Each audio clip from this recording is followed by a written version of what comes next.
Just speak it out so that every one of us can get the joke. You won't understand it, even if we drew it for you. Hey! Mayo, guys, are we about to witness a case of domestic violence? Man and down, we have to save Kinanzi, we have to save our homeland. Wait.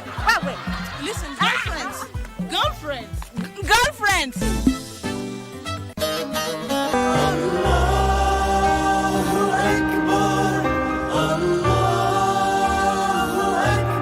Vile pia mja akitekeleza kitu kibovu hata kikiwa kiasi cha mdudu chungu, bado Allah subhanahu wa ta'ala atakuwa ni mwenye kumlipa. The day of judgment ni siku nzito sana ndugu yangu. Umekiandalia nini hicho kiyama? Lakini kama mikono yako imefanya kitendo cha kuua, ambao ni dhambi mbaya, dhambi kubwa, wewe siku ya kiyama utakuwa pahala pabaya.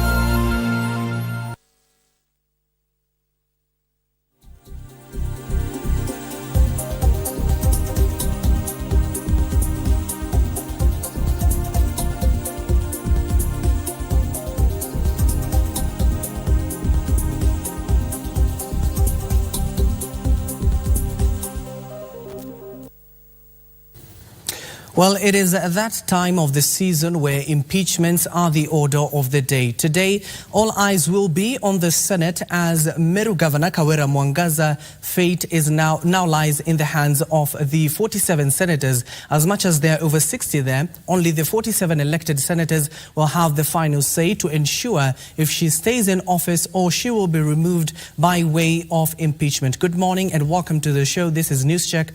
My name is Abdiaziz Hashim. You can get in touch with us on our social media handles at KBC Channel 1 as well as at Abdiaziz Hashim 1. A little bit of backgrounder of what is happening today is that 59 out of the 69 MCAs voted in favor of impeachment of Kawira Mwangaza. In less than a year, Kawira Mwangaza has appeared before the Senate, but this time around it will not be before 11-member committee, just like the other time it was before the Kakamega Senator Boni Khalwale-led committee. This time around, it will be a plenary session of all the senators, something that they debated a week ago, and of course they decided it should go the plenary way. Now, some of the former governors who have appeared before the Senate and have not survived their impeachment is former Kiambu Governor, that is Ferdinand Waititu, and former Nairobi Governor Mike Mbuvi Sonko. Now, some of those governors, former governors rather, that have appeared before the committee and have survived is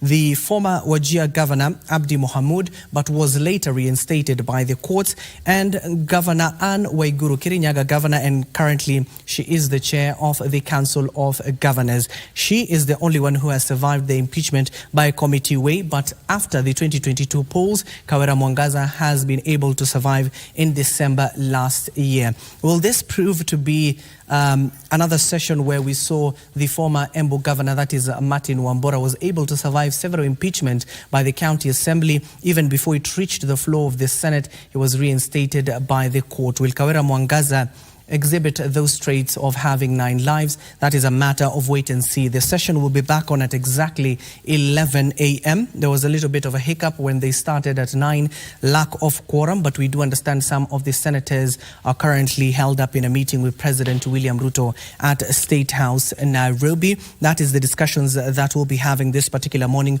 Also, we'll be keeping tabs on other stories making headlines, especially ahead of the State of the Nation address this Thursday, where President William Ruto is going to give the scorecard of the Kenya Kwanza's administration, what is achieved and what it has not achieved for the last 365 days or so. We also have our reporters stationed in various parliamentary groupings and, of course, various events across the country. Once we do get them, we'll duly inform you. But I'm not alone this particular morning. I'm here with Mercy Wanjiru. You saw her earlier in Good Morning Kenya. She is an advocate of the High Court. Mercy, good morning and good to have you once more. Thank you for having me. The first question will be, Mercy, this is not the first time we're seeing a governor being impeached and brought to the Senate, but this will be the second time Kawira Mwangaza is brought to the Senate in less than a year. Correct. what are we looking here? Are we looking at her leadership style, or is it politically motivated? I think they definitely look at the leadership style. But as far as the leadership style is concerned, the most that the Senate can do is probably reprimand her or, advise her, as they did in the previous impeachment proceedings, where they noted that there's definitely a lot of strife and conflict between her and some of the Meru leaders, and that she needs to look into that. But that is not necessarily an impeachable offense. But I do know that could be a key underlying reason why we are having these impeachments being brought against her from time to time. But more importantly is it's good to note that the Senate takes impeachment proceedings very seriously. And as you rightfully put it, the senator of Embu survived twice. Yeah. So it means that this is not a question of how many times you're being impeached, but whether the impeachment offense is substantiated. And that is what we are looking to see during the plenary session. Yes. And the timing of it all, Mercy, you can see at Meru right now, given that I come from that particular county, there are clashes at the border points between Tharaka and Isiolo. We have now the torrential floods that we're witnessing in various parts of the country due to the short rains that we're receiving in the country. Is it the time to consider impeachments of leaders, or we should be focusing on service delivery? No, it always is about focusing on service delivery. And I would want to know, in as much as the Meru County Assembly has brought charges against their governor, the question that they need to also address is whether these offenses are affecting the wider society. So what is really the society saying about this? Have they carried out public participation, for example? Yes. Are the people discontent with the services they're receiving from Kawira Mwangaza? I think that is very insensitive of, especially if the charges they fail to meet the threshold that is required. It will be very, very unfortunate that Meru County Assembly have chosen such a sensitive period of time to bring impeachment to ground services in Meru County, and instead focus on bringing impeachment proceedings against the governor without substantiating them. So I think it's rather insensitive. But let's just wait and see whether the issues that have been brought before the Senate are weighty. And by weighty, for me, I truly feel in this season, weighty here means, have the offenses been committed by Kawira Mwangaza? Are they truly affecting the wider Meru County? Yes. Given that you're an advocate, I'm sure you've seen some of the offenses that have been lined up against the governor. Do you think they will stick? Some of them, honestly, outrightly, I can tell you they will not. For example, the misappropriation of funds contrary to the Public Management Act. The Meru County Assembly is alleging that she is embezzling funds through members of the family. So how are you going to prove that she's embezzling through a second party? What kind of evidence? I'd be very curious to know what kind of evidence you've tabled. Have you tabled, transactory, evidentiary documents to show that there's a connection between the embezzlement of funds by this member of family and the governor? Because remember, you must show a connection, a nexus between the offense and the governor. So if you say that a third party has embezzled funds for the benefit of the governor, what is the connection between this embezzlement and the governor? You must strictly prove that according to the standards that are required by Senate as far as impeachment proceedings are concerned. So some of them outright, I will tell you, they will not hold any water. Some of them might be upheld. Perhaps the issue of illegal appointments without going through, county approvals. But the question again is that an impeachable offense? Yes. So I think that the Meru County Assembly ought to have critically looked at the report that was submitted in the previous impeachment proceeding and be well prepared. Because if they do a shoddy job this time around, it could very well be that they may be the ones who will go home, and that this will just look like a witch hunt. Yes. So they need to play on the side of caution. Yes. If it is a political witch hunt, in your words, then why do you require the whole Senate to listen to her case? Why not select another 11-member committee to listen to her case? I mean, Senate has the discretion to decide, you know, whether it's going to go the plenary way or whether it's going to go the special committee way. And for me, really, it's a question of which one will accord the governor fair administration. That needs to be critically looked at. Of course, both sides, you know, both divides, you know, the majority and minority argued that it was one or the other. But I think that the fact that this is coming before Senate and this is being debated in Senate is now a reason for them to go back and come up with legislation to unify one type of method for hearing these impeachment proceedings and allow it to align with the constitutional provisions of fair administration action. So, you know, whether it's plenary, whether it's through a special committee is neither here nor there. My biggest worry is whether it will meet the constitutional threshold for fair administration action. Yeah. We have seen a number of cases. You've just mentioned Martin Wambora, who was the former governor of Embu, and also he was a former chair of the Council of Governors, surviving thrice in the county assembly. Was it thrice or twice? Yes, it's twice and thrice in the Senate. But his cases didn't even reach the floor of the Senate. He was being reinstated by the courts. That was spearheaded by President of that particular time of the judiciary, who was David Maraga. Do you think this particular scenario is shaping up to be like that one? Not necessarily, because if I can recollect, I think that the good governor tried to stop the proceedings and she was not successful. So it might not take the trajectory which the one for Governor Wambora took. And I think that it will just go through the entire plenary session. Yeah. So I think for me, I'm just curious, as the senators were as curious as well, because some of them said, you know, they are new in parliament and they'd want to see how plenary sessions play out. But, you know, this isn't about, it's not as, you know, a classroom. You know, this is a governor's career. This involves the people of Meru, and they deserve a fair hearing.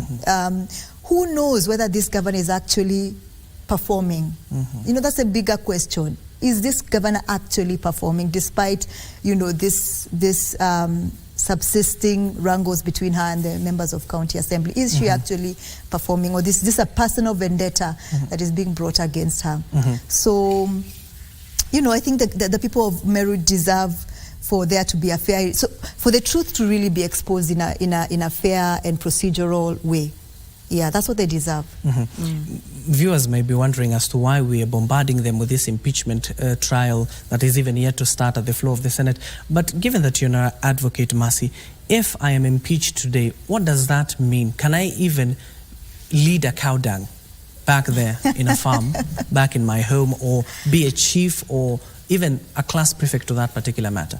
Do you mean can I lead? Yes, can I lead other subsequently, people? Yes. Or can I lead during the period when the impeachment proceedings are going on? No, when after I'm impeached. Right. Because that particular impeachment, we have seen it sinking so many careers, especially in the political limelight. But what would it mean for me personally, as a person? Can I even run for state office? Yeah, absolutely. I mean, like I said, all this boils down to who elects a governor, what they look for in a governor when they are electing them. So up until now, if you read the charges, it is not very clear that the actions of this particular governor are impeding her ability to offer service delivery. There's absolutely no evidence that that is happening, or as far as I've read the charges are concerned. So she could be impeached several times during this term and still be re-elected, just because the people of Meru are seeing that services are being delivered. And I think that is what people care, and especially at such a critical time where standards of living is astronomical, people are struggling. Is she actually delivering on the ground? When you go to the ground, things might be very different. Perhaps they are content, and it is Wanjiku who says whether you will be successful in the next election or not. It has nothing to do with these impeachment proceedings. So the MCAs might be doing this to try and frustrate her. I'm not very sure. But at the end of the day, what is Wanjiku saying at the ground? They might actually be content with this governor. We do not know. Okay. Yes.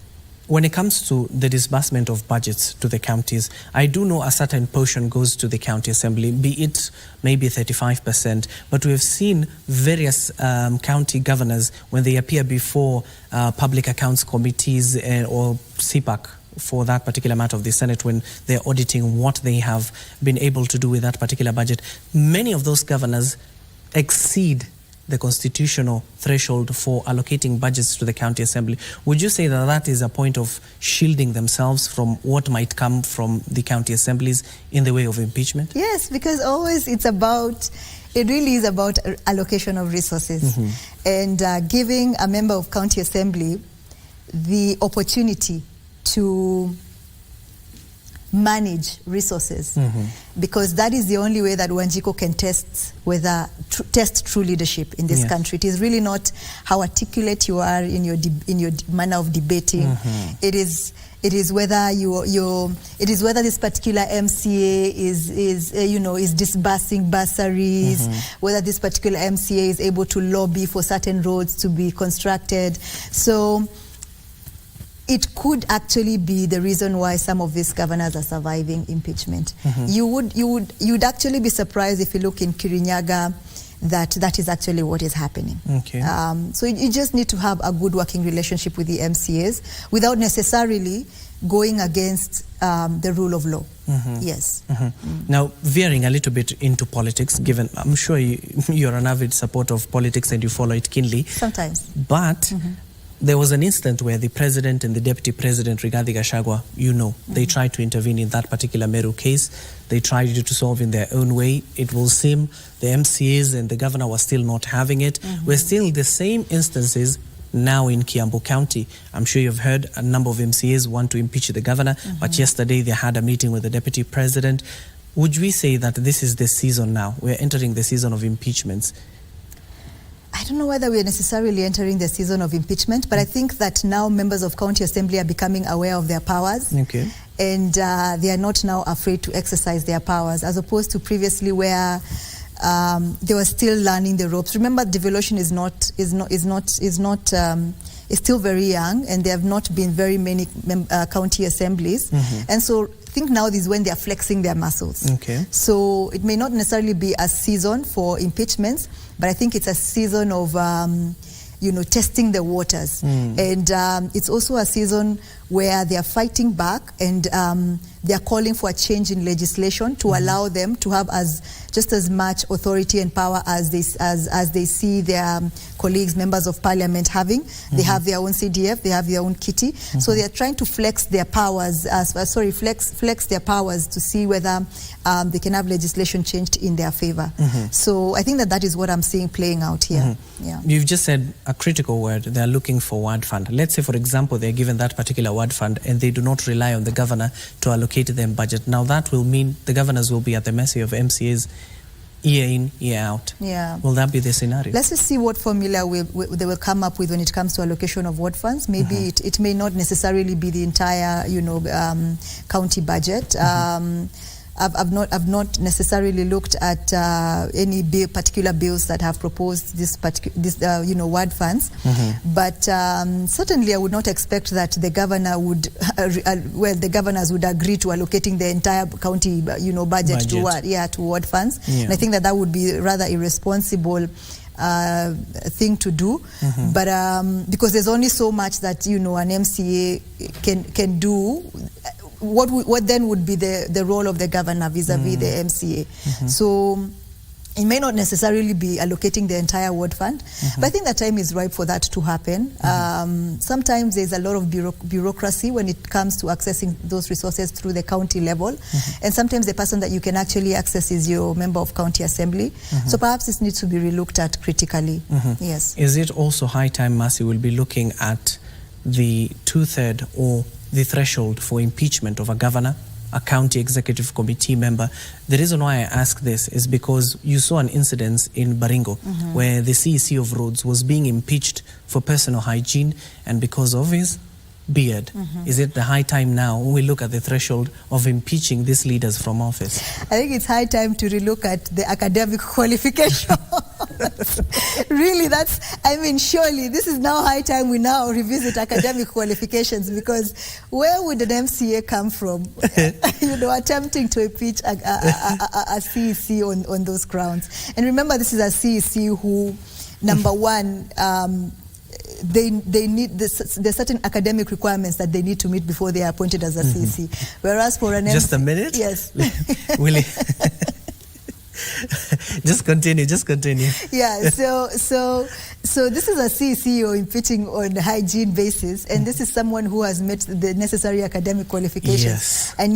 And yet you probably have not. So let's rethink first the academic qualifications of the MCAs and whether they can actually articulate these issues as seriously as they deserve to be articulated. But you saw the court already ruled on that particular academic. You don't require a degree to become an MCA. Yes, but you see, the court can only rule on what is legislation. The court is bound by what is law. So it is imperative that now the legislators come and rethink whether, and this actually plays out even in this Meru incidents. Did these guys actually go back and read the report in the previous impeachment proceedings? Okay. Yeah. Hold that thought. We're coming back to that particular retrospect. Thank you so much. And of course, we want to head over now. I do understand that today is World Quality Day celebration, and the chief guest, that is PS for Industry, Dr. Juma Mukhwana, is currently speaking. Let's listen in. We are able to really go into this space. Our journey towards economic vibrance and international prominence is intricately linked to our commitment to quality. This commitment is manifest in our efforts to position Kenya as a regional and global industrial leader. We definitely have a lot of potential. This potential, we have not realized it because many of us have been risk averse. Many of us have been afraid of venturing into this direction.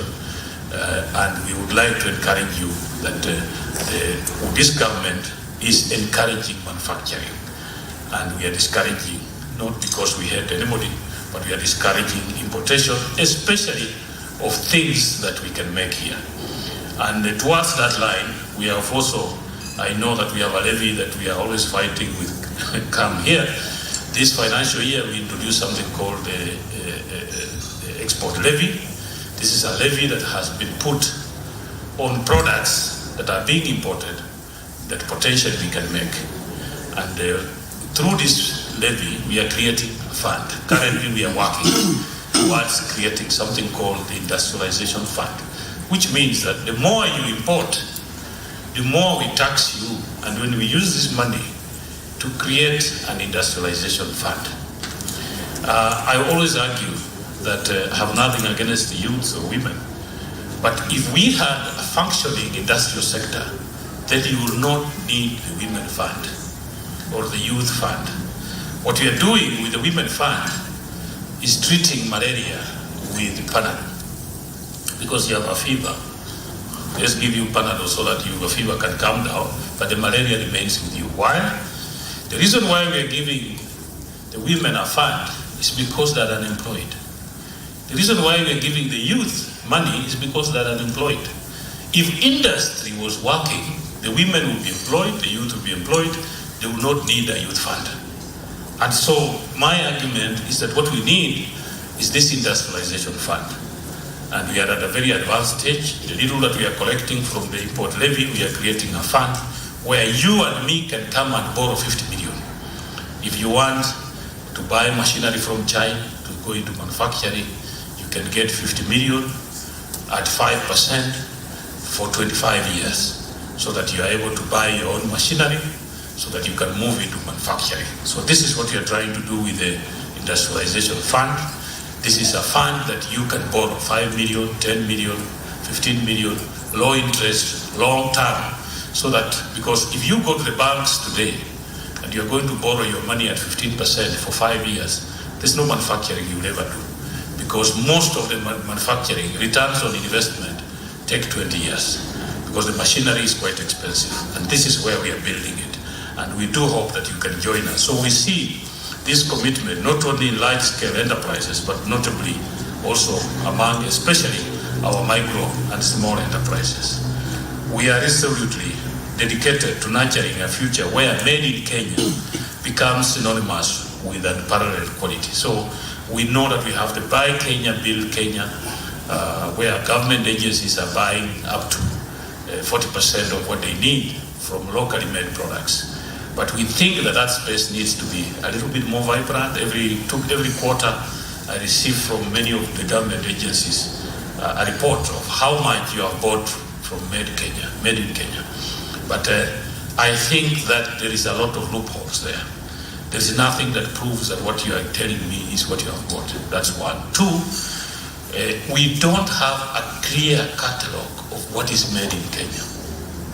Last week I was with Anton here at another festival called Jangamuka Festival, which was basically a place where we are exhibiting all the products that are made. Well, that was the chief guest, and that is a PS for Industry, Dr. Juma Mohwana, just joining the Kenya KEBS for marking the World Quality Day here in the capital, in remembrance that the 9th of November every year, the day serves as a reminder of significance of quality standards in the daily lives of citizens and positive impacts it has on businesses, consumers and the society as a whole. And the PS there was saying that the current government is advocating for manufacturing in the country as opposed to importation. You even heard from President William Ruto on numerous occasions clearly stating that you do not need to buy furniture or buy clothes and shoes outside the country. It can be made here by our very own youths. But the conversation this particular morning that we are having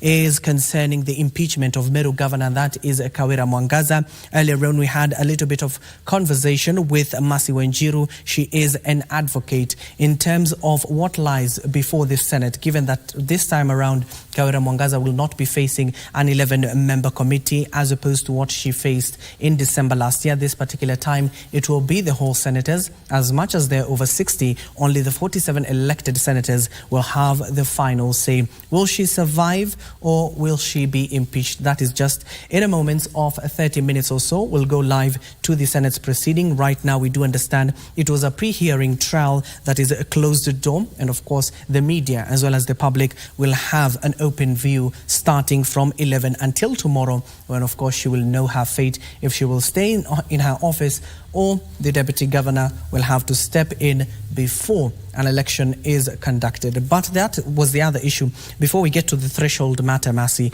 it's all about, first of all, we do not have if the deputy governor will be taking over. Right now, even we do not have an IBC in place to be conducting any election to that matter. But as the deputy governor is taking stance and is expected to choose a deputy governor, what are the constitutional timelines are we looking at in terms of getting the governor in place after, let's say, for example, she's impeached? Assuming that she's impeached, I'm not very, I can't say I'm well abreast with the exact timelines, but it's interesting that, and that, let me look at this from a political, know, angle of what have just come across my mind. It's interesting that some of the charges that have been brought against the governor concern the relations that she has with her deputy. Yes. And one wonders whether this has been strategically, the impeachment has been strategically brought in order to replace one or the other. Yeah.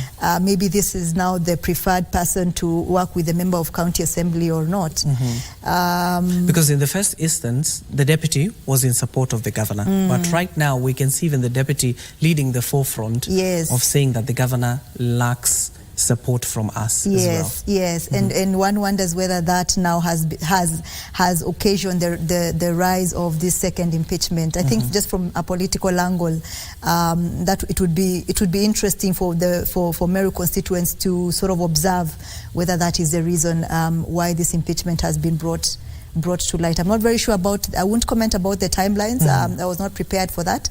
But as far as the deputy governor is concerned, let's keep a keen eye on how this plays out between her and the governor moving on forward. In the initial conversation, before I cut you off, we listened to the World Quality Day where the PS was speaking.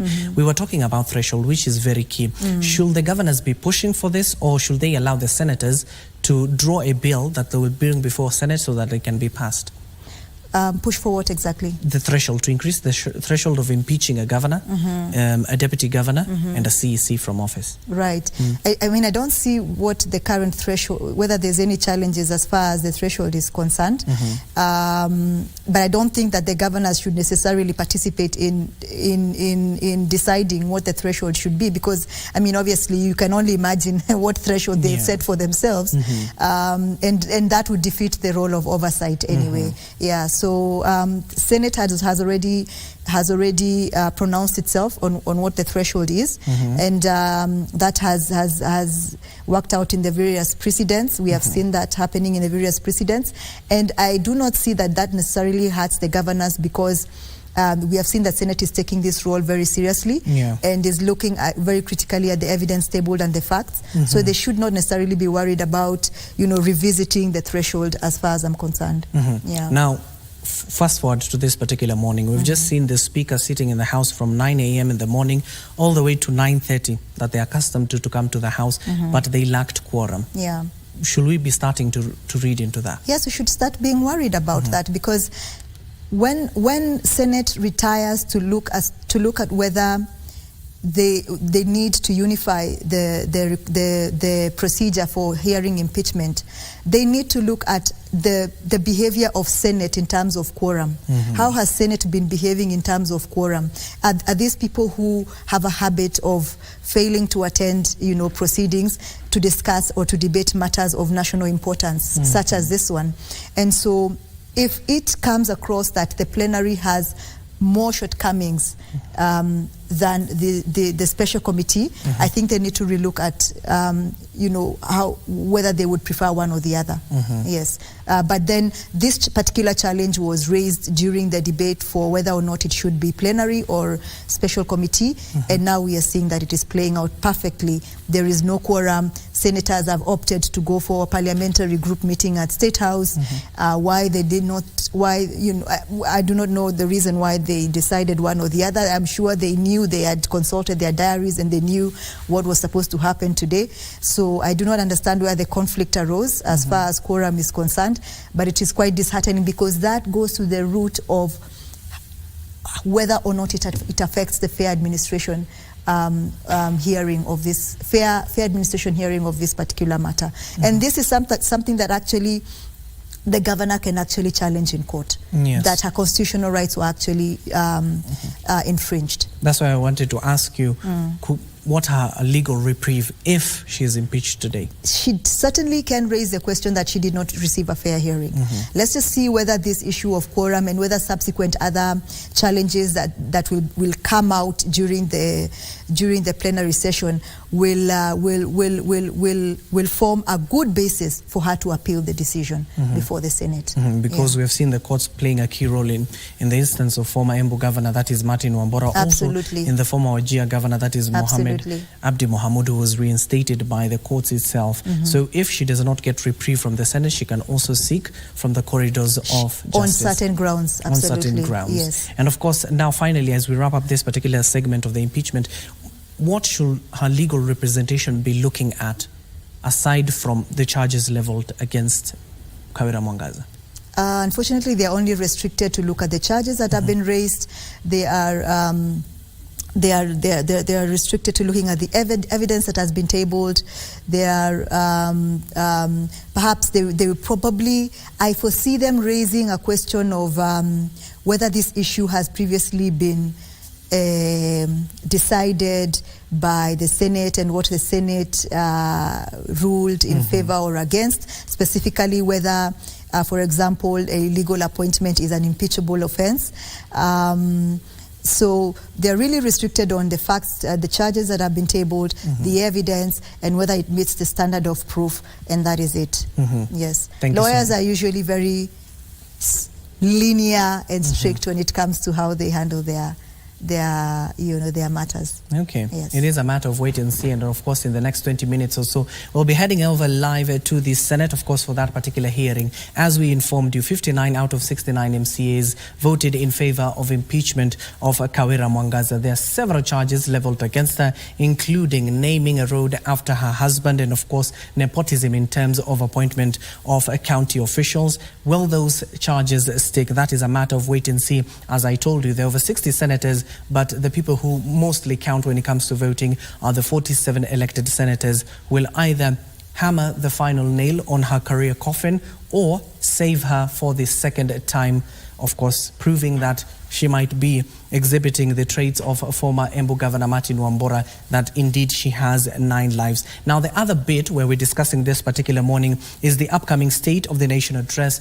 by none other than President William Ruto. He is expected at the vicinities of the National Assembly by 2:30 p.m. exactly. And of course, from journalists all the way to the legislators who will be flocking to that particular sitting. And of course, where that is where the president will be giving like a scorecard of what his administration has been able to achieve for the last 365 days or so, and of course on the promises that he made, how much has he achieved so far. And of course we saw so many pollings in terms of what he has achieved, but we await the president to tell us what he has achieved in the administration or has not achieved, and what is the long-term goal of this particular retrospect. But let me head over to Mercy once more. Mercy, there are a lot of issues that we do anticipate the president to be speaking of. Right now, the country is experiencing torrential floods in several parts of the country, especially in the northern parts of the country, where even we have lost lives.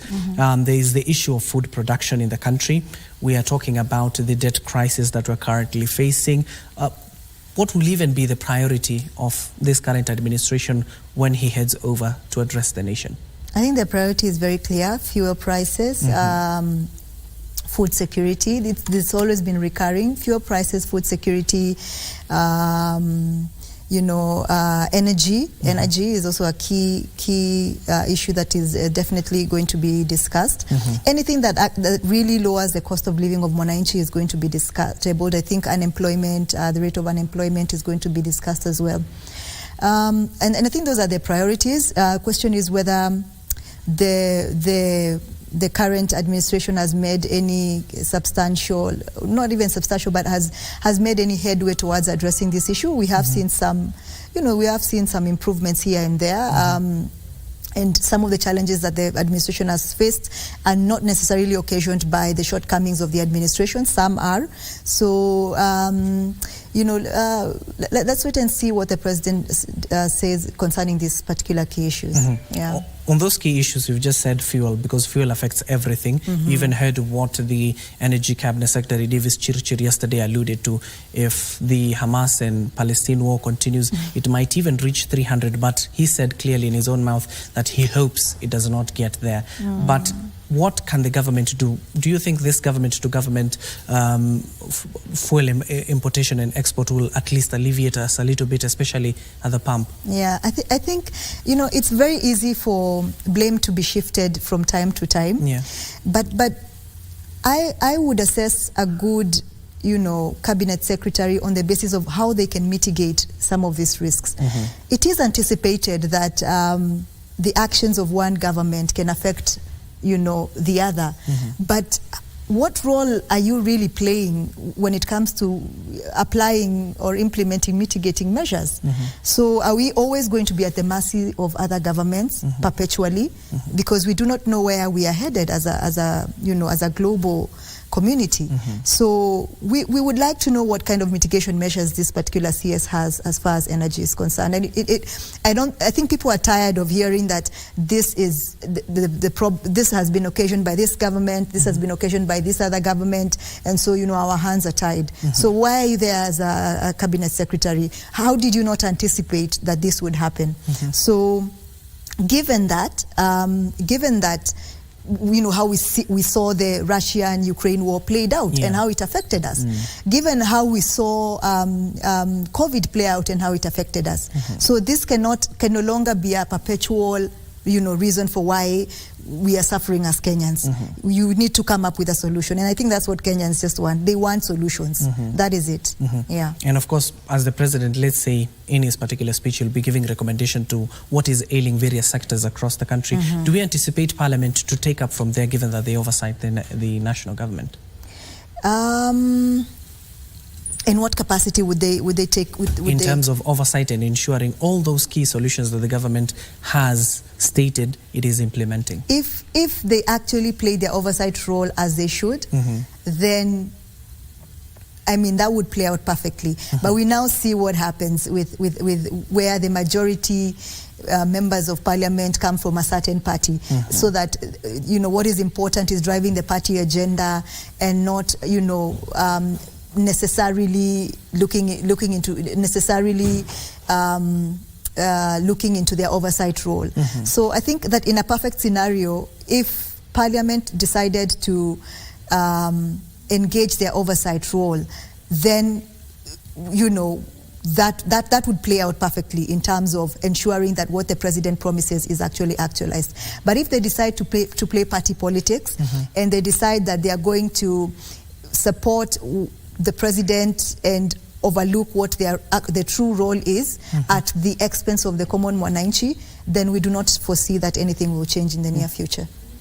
Yeah. And of course, I do understand today it is the day of the Chief Justice. We'll be heading over to her in just a few. But the other part we're looking at, aside from the issues of the cost of living, what are we looking at? Given that yesterday, even economic experts were before the bipartisan talks, and they were saying that the high taxation, we do have debt crisis, and also corruption has played a part.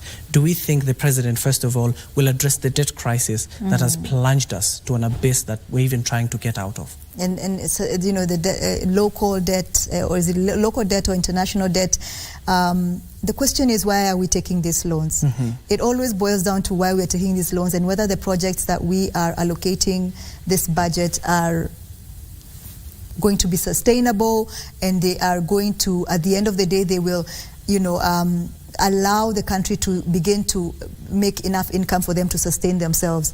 So I don't think that necessarily taking a loan is a bad thing, but the question is, why is this, is the money being appropriated the right way? Okay. Yes. So can the president justify why he has, or why the government of the day has taken or has taken or exceeded the loan requirements that the law stipulates? Have they exceeded the threshold, or are they within the limits? But either way, he has to justify whether this debt is necessary, whether as a country we are making money, or whether things are remaining the same and yet we are still going into a debt crisis. Yes. And of course, it was even localized to the extent even Kenyans do borrow from Fuliza, borrow from this particular initiative that is spearheaded by the government, the Hustlers Fund, but they cannot return the money because of diminishing returns. How can the government, let's say, for example, in your view, improve the status of the business environment in this particular country? I think one of the ways is taxation. Like you rightfully put it, if you take a loan today and maybe the amount of the license requirements rises, and which you had not anticipated, that of course affects your ability to have any meaningful income from the loan that you've taken. It might actually frustrate it. Of course, the other reason why the Kenyans are unable to pay off this loan is also the reason why they're taking these loans in the first place. And whether they had any financial management acumen to actually manage these loans in the first place. So we do not know the reasons really why these loans are not being repaid, but certainly we have seen a spike in taxation. We have seen a spike in licenses. I think in Nairobi I've seen the license for opening a bar has increased. So those kinds of things are the things that impede the common mwananchi from making a profit from what they borrow. So certainly the government has a role to play, but I've always said this: you can raise the taxes and you can raise the fees as much as you can, but you need to justify it at the end of the day. Let's just see what his long game is, because he only has a 5-year term, and at the end of the 5-year term, he needs to justify why he subjected the Kenyans to such high taxes, why he subjected them to high cost of living, because he's always maintained that this is just for a short period of time. Hii ni kwa muda kidogo tu, muvumilie kidogo tu, alafu maneno itakuwa sawa. So let's just wait and see whether he actually keeps that promise, and whether the methods he's using to raise resources for this country are actually going to be used in the manner in which it's supposed to be used. Yes, and of the management of the resources. Yes, of course, with the high taxation, we do anticipate the government, especially KRA, to be collecting or even meeting its target that is being set out in the financial budget of 2023-2024. But there is this particular dragon that normally appears from nowhere, because yesterday even the Treasury Cabinet Secretary was placed on the spot. He was asked, in a country, do we even budget for corruption? Is it the high time we start budgeting for corruption, because we know certain amount of money will be looted? But he clearly stated that that was not the true position. Would you say that, or we give this particular government enough time to slay this dragon? Well, I don't know whether that can be achieved within a 5-year term, but certainly let the government of the day show that to some level it has reduced corruption. It will not necessarily address it completely, but let it show that, one, it has reduced the level of corruption and mismanagement of resources, and that it has increased the ability of government to use the resources that is in its hands to do the thing that it's supposed to do. So is the service delivery improving? Even as they work at reducing corruption, is the service delivery improving? Because Kenyans are realistic, and they know that you do not slay the corruption dragon within a 5-year term. Certainly probably not even within a 10-year term. But let's just, will this regime offer service delivery better than the previous regime, given the challenges that they are facing right now with the global economy, the local economy, and so on and so forth.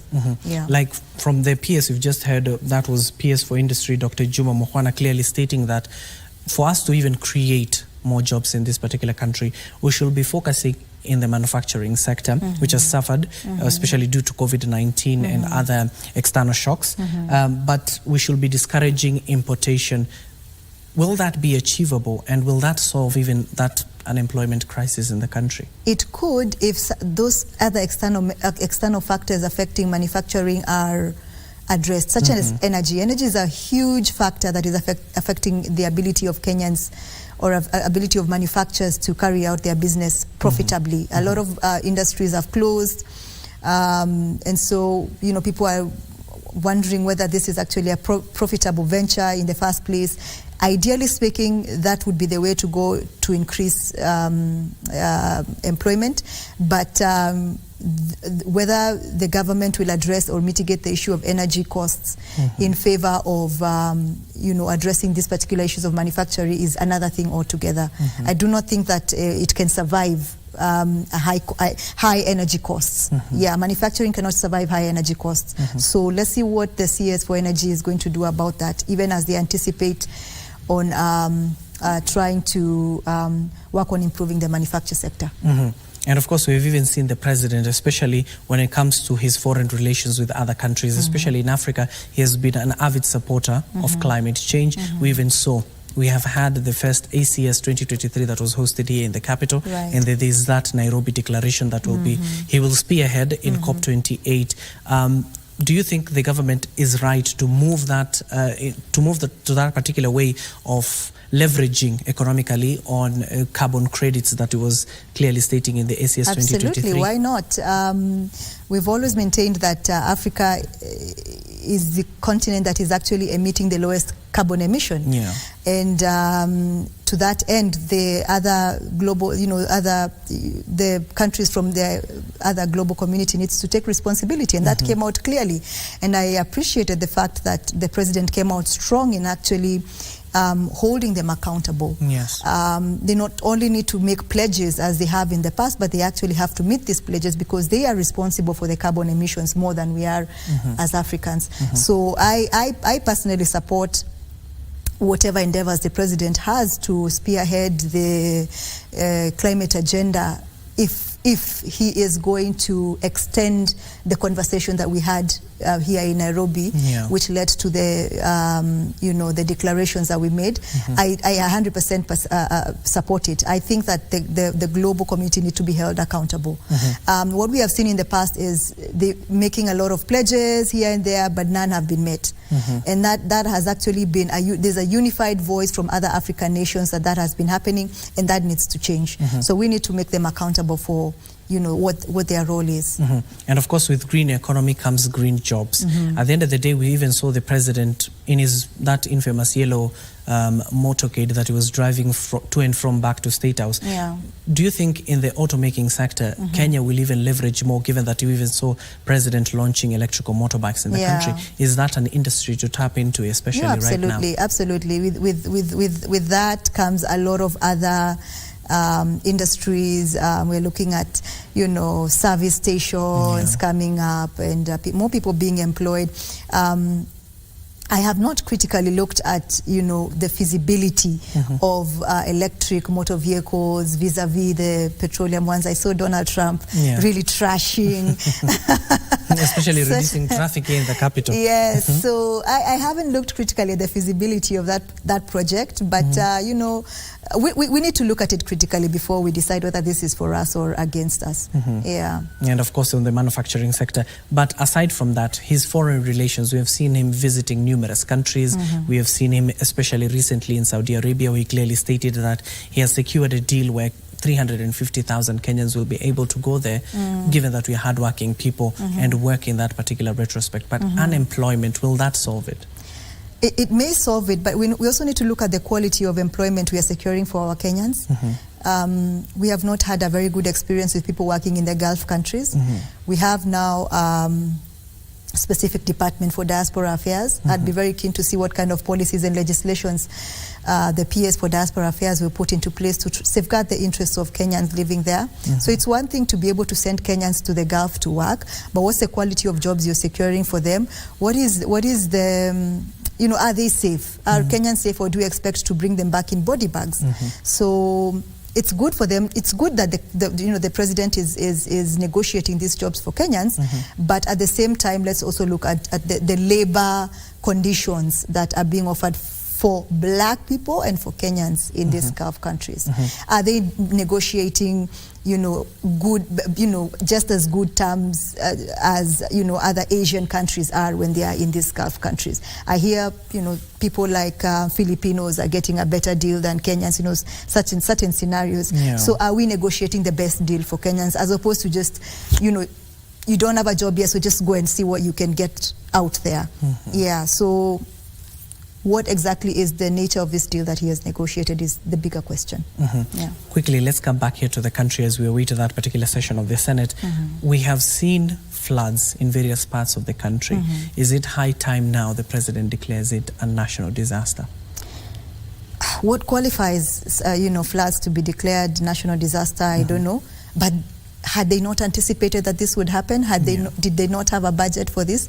Had they not told us that they were going to take measures? Did they not prepare themselves for El Nino? I think we saw that they told us that they did. How is that budget being implemented in this particular case?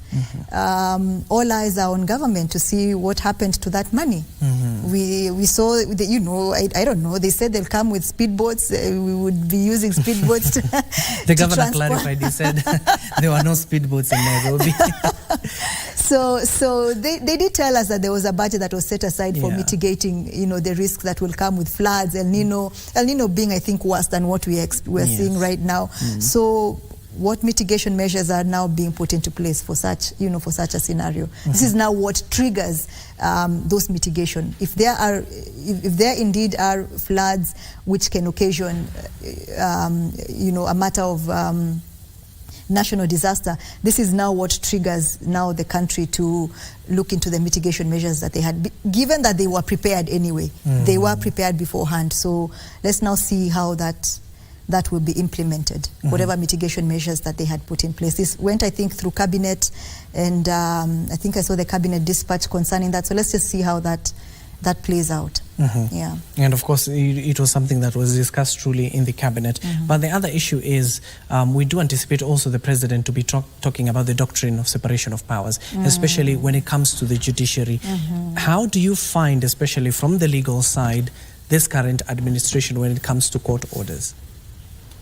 I think it's obeying it to a certain extent. Yeah. I'll give you two scenarios. Well, let me give you one scenario. I think with the appointment of CAS, yes. Chief Administrative Secretaries, that has been halted by the courts. Yes. The government has obeyed that, and despite the fact that, you know, in Kenya, loyalty is a currency you cannot underestimate, and the president was sort of politically obligated to look into, you know, sort of like give back to those who supported him. But given the court orders, I think, you know, as far as that is concerned, they are obeying the court orders. I've seen several scenarios where court appointments have been revoked and they've held their ground. So it's a wait and see. But as far as I'm concerned, I see an improvement, which is different from the previous administration. Yeah. And on the judiciary fund, given that it was fully operationalized, given that I'm sure legal fraternity is taking care of that particular coffers as much as it is under the judiciary, would you say the judiciary has amply utilized that judiciary fund? We'll wait and see. We'll wait and see after the end of the financial year whether that has been done. But that's a good step towards the right direction in ensuring separation of power, just as it was when it was when the National Police Service was given autonomy as well, and they were given their budget now to, you know, manage so that it does not impede their function. So that was a step towards the right direction. I do not expect there to be a problem with management of the judiciary fund. I do not expect that to happen. But let's just see the end of the financial year, how that is. Or that how it plays out, yes. And now slowly to the agricultural sector, which is the food basket of our country. Has the government even put enough stringent measures to ensure that our farmers there, what they produce, go to the market? Yeah, so from farm to plate, you know, has the government looked into that? I think it has taken certain steps towards that. You know, the I'm not a farmer myself. I joke about being one, but I'm really not one. You should try. Yes, I've been challenged many times, but I don't know. I think it has taken some steps towards ensuring that that happens. Probably there's sort of infrastructure we are seeing. Maybe we have tackled roads. Probably we have tackled roads, and then of course there was a fertilizer subsidy. So it has taken some, you know, the government has not been here for long, maybe a year plus. So it has made some slight improvement towards ensuring that mitigates the issue of food insecurity. Yeah, the certain measures they've taken mitigates food insecurity. But let's give it a bit more time. It's not going to be a day's thing. Yeah, it's definitely not going to, especially putting in place the infrastructure involved in the value chain process. Yeah, it's not going to be a day's thing, but we have seen the government try to tackle it, you know, one issue at a time. Yeah, depending on the urgency. Yes. Well, of course, with retrogressing subsidy, they've also sought to ban importation of food products into the country. Right. Yeah. So the issue is, have they done enough, especially at the port, in terms of taxation, which are currently high right now, on bringing on those particular products into the country? Would it even be wiser to bring in food or produce it here in the country? Some people argue it's wiser to bring in food. Some people argue against it. You know, what method generally what method affects the general, you know, country as opposed to a few cartels? Because where's the noise coming from? Is it from the few cartels, or is it from the general public? So I think that's what the government needs to look into. Yeah. Thank you so much. Thank you so much. That is Mercy Wanjiru, an advocate. Of course, today you had to play an advocate as well as an analyst, not a governance expert. Thank you so much, of course, for joining us this particular morning. Now, I do understand I need to hand you over to the Senate for that particular impeachment hearing of Meru Governor Kawira Mwangaza, which is a plenary session. I do understand that all the senators are there, and of course, they're there to listen to both sides. We do understand the council representing the governor as well as the council representing the members of the county assembly are already within the vicinity of the Senate. I want to hand you over there. My name is Abdiaziz Hashim. My co-anchor has been Brian Muraru. Let's listen in. Just a brief communication. Then the senators retreated to a closed door session where they had a few engagements. And now the House is back, and this is a live proceeding or live transmission from the Senate chambers, where the members will now be officially starting this particular hearing that came as a result of a resolution by the County Assembly of the Meru County government to remove from office by impeachment the Honorable Governor of the Meru County, Kawira Mwangaza. And the senators last week agreed that the investigation of the accusation or the charges and its determination will be done by way of plenary. So this is the first sitting of the first day. The hearing has been slated for 2 days. 2 days have been appointed for hearing this particular case or impeachment, and it is today, the 7th, and tomorrow, Wednesday, the 8th of November. So this morning, this time is when senators are planning or will be convening to start the official hearing of this particular case. So once the House settles, as of now, of course, after the closed door session, members walked out, of course, to have a brief break, and then they will be resuming their seats in the chambers. And once the House settles, then the Speaker will, of course, make a communication on how the whole process will be taking place. This one will be on the recital of the mandate of the Senate. This will be done by the Speaker, Honorable Amason Jeffa Kingi. The rules that will be set of the procedure and the hearing program will be laid out by the Speaker once the House settles. Remember, this is a case that was forwarded to the Senate by the Meru County Assembly, accusing the executive, in this case the governor. So the two parties will be within the precincts of Parliament, because as the program indicates, is that once the communication on the mandate of the Senate and the rules of the procedure and the hearing program is read out by the Speaker to the whole House and to the concerned parties, then we will have both parties make their introductions. They will be given time to make an introduction that is of the County Assembly of Meru, which is representing the County Assembly and their council, if any.